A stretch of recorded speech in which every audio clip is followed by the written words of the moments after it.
Okay, so we're here with Morgan Long, catcher for MSOE, and we're going to go through a leg workout. The reason why legs are really important for catchers is it's kind of the base that we start with for everything, like whether it's framing or blocking or throwing. You need really, really strong base and strong legs. And so the first thing that I want to talk about is kind of just our setup. So see, Morgan's already kind of like a little bit more than shoulder width apart. One thing that I've noticed that young catchers tend to do is they tend to have their feet really close together. So show us, Morgan, if you have your feet close together and you squat down, it's really easy for me to push her over. She has not a strong base, where if she widens her feet a little and I go to try to push her, she's solid as a rock. And so the one thing with this, when she has really strong legs, and Morgan, when she was young, she wasn't a kid who had strong legs and really had to work hard at it and develop it. But one of the things that she uses her legs for, and we'll talk about this a little bit, is framing, is really getting that nice little shift going. You use them in throwing because you got to explode off of your backside, as well as blocking. So to get to balls that are, way inside, way outside. To get down quick on a 60+ mile an hour fastball, you got to be quick, you got to be strong with your base. And so one of the things we're going to start with kind of is just some up downs with her. So one of the things that we practice is once you block, you have to get back to your feet in a throwing position as quick as possible. So she's going to do like 5 of them. Okay. So. We have her kicking her feet back. She's getting down, blocking, and coming right back up. So she's ready to pounce on a ball. She blocks, she pounces on it, she's ready to throw. And so young players are going to have, and when Morgan first started this, she could not do this. So if a player can't do this, it's okay. Have them drop down and block, get in a nice C position. So get in a C position for me. So she's going to be in a nice C position. She's going to have her shoulders rolled, because you don't want the shoulders back so the ball hits it and goes behind you. She's got her chin buried because you don't want to expose your neck. And basically, as long as she gets that ball to travel in here, that C in her body is going to trap that ball so it doesn't go anywhere. And so when she gets there, she has to be able to get to her feet as quick as possible. So the thing that I like to do, when she first started doing this, she would get up with one leg and then get up with the other and then get to as quick as she could. Now she can happen to go down and go up. And so work towards that goal of being able to do pops, where you go down and get back up right away. We call them pops. The next thing that we're going to work on is kind of a 3. You guys can use cones or cups or whatever, but you can simulate blocking a ball down the middle in the dirt, ball to the left, and a ball to the right. And so you set up 3 cones, and you basically have her, have the player go ahead and block middle, and then move out, back to middle, move out, back. And so if you can kind of go through that sequence really quick. So, boom, up, over, and you'll notice, and do that one more time.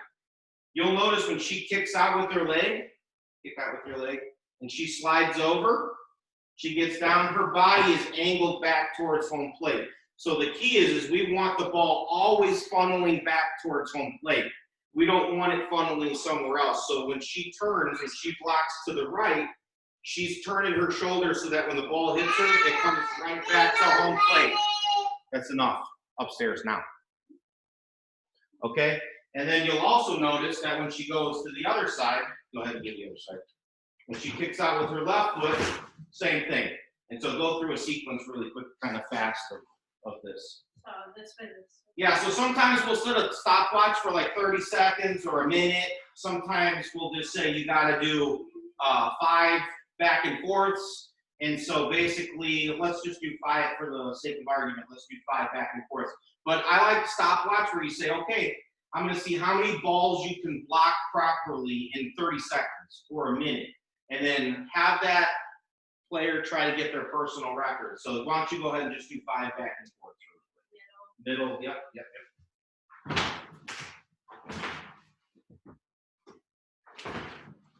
Always go back to middle, so you're always doing middle. There you go. And then one more to the side. There we go. And so just crank through, like let them do some, give them a break, and let them do them. Like wear them down. Like the only way that you're going to build those muscle fibers and build that strength is to push them beyond their limits at times. So we definitely have pushed more beyond our limits at times. And so that's another good drill that you can do for working the legs. And then I'm going to show you guys kind of an X drill. So we take a weighted ball. This one's 8 pounds because she's kind of big and strong, but littler players.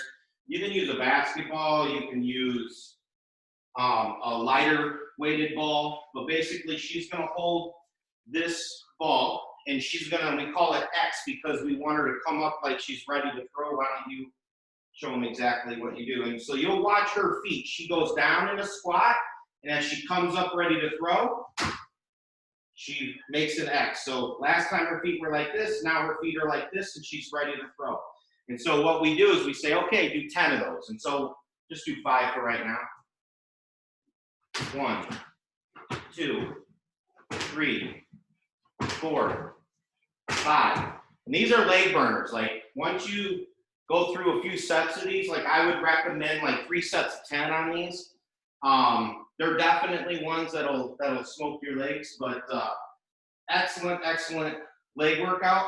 One of the next things that we're going to show you is we call them up downs. It's also an awesome leg workout as well. And so normally you would have like a bunch of balls. Could be, if you're outside, could be softballs. If you're inside, you could use any type of ball that's not going to break the walls or stuff in here. But basically you're going to roll one down, then you're going to throw one up. And so she's going to block down and then block and then jump for a high ball. And so a lot of times when you're catching, you don't know where the ball's going. You don't know if it's going to be high, low, right, left, whatever. And so this is an excellent workout to get your reactions. Like you don't know. And then as you get good, like right now, I'll just get in a pattern and go down, up, down, up, down, up. But when a player gets really, really good and they get way more developed, then at that point in time, then we'll start varying it. I'll go 2 down, 1 up, 2 up, 1 down, 3 up, 1 down. I'll just kind of mix it up so you never know what's coming. But for this purpose, I'm going to go down, up, down, up, down, up. And so show you a little bit about how we do it. So, yep, down first, and then up, and then down, and then up. And then she has to keep doing that. And so what you'll probably do on those is something very similar, like 3 sets of 10, 3 sets of 12, something like that. It's an excellent leg workout. The last thing that we do for leg, it's also a good blocking drill as well, is we'll set up these balls. Go this way and back. Don't go around, just go one way. Okay. So we'll set up these balls. We'll just kind of set them up. And we're going to pretend like that's where the ball's bouncing. She's got to block these balls. And so we'll start her at one end. And then she's got to work from this side all the way down. Now, if we had more room, like we do in a training facility, if we're outside, we'll have her go all the way around and then back. That way she's working both directions. For this purpose, since we don't have as much room, we're going to have her start here. She's going to block right every time. And then we'll move the balls forward and we'll have her do the same thing and block left. So let's go ahead and get it started. Ready, go.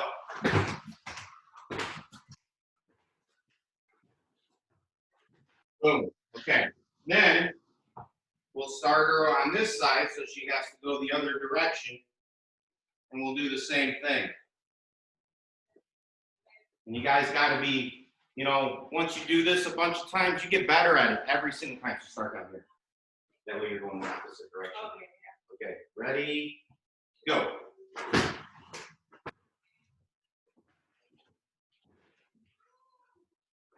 And that's it. And so those are some quick drills that you can do to work on legs. The last thing that we're going to do, which is what we usually start every practice with, is duck walks. Morgan's favorite.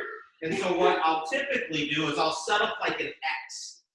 And I'll say, okay, here's one ball, here's another ball, and then we have one that's here and here. And so when she starts practice, kind of her warm-up would be to go ahead and do a duck walk. She has to touch the front ball, then she has to duck walk backwards to touch the blue ball, then she comes back to the middle and she goes and touches that ball, and then she goes and touches that ball, and then back to the middle, and then it's done. Now, we have a small space here. Normally we do this much longer runs. So in this kind of a space for somebody developed like her, I would have her do this like 2 or 3 times.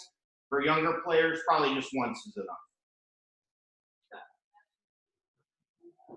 And then touch, and then you back, touch, and then back to the middle, and then over to the right, and back to the middle, and over to the left, and then back to the middle. And so normally I'd have her do about 3 of those.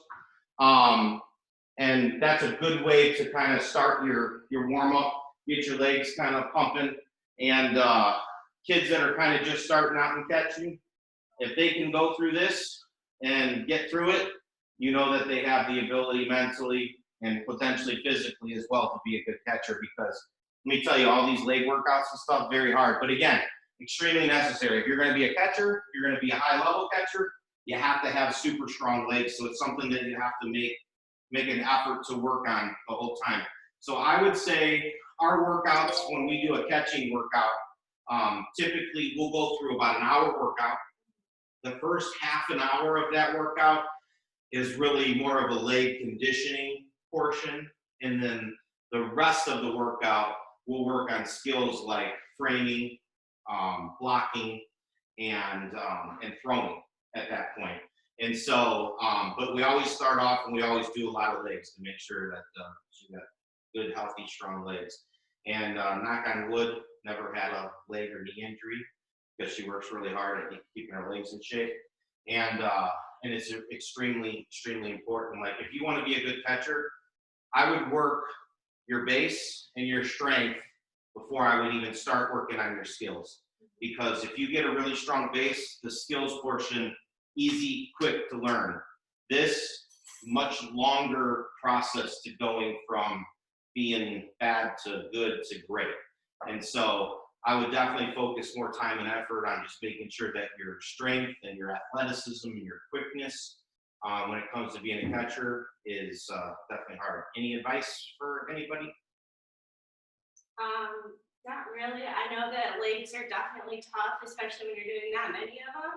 But if you want to be a good catcher, this is what it takes, and you gotta do it. You gotta work through it mentally, because catching is definitely one of the hardest positions out there. You get blamed for a lot of stuff that might not be your fault, but you gotta have a good mental attitude about it. Yeah, absolutely. So, and that's it. And then we'll come back with some later videos, and we'll start working some skill development stuff like framing, throwing, and blocking. But that's the leg workout for today.